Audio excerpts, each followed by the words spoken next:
You're a graduate of the Ateneo Law School and a registered lawyer. Why am I not impressed?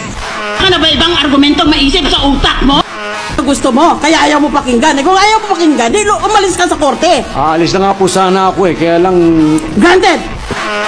You're questioning my authority. I walk out of this meeting. On the one hand, I might die, and then they could get rid of me. But on the other hand, I might survive, and then I will get rid of them. Certainly will not countenance any senator insulting me just because my opinion happens to be different from his. There! Will you please stop smiling and looking at your cell phones? If you're not listening to my speech, please step out. Go!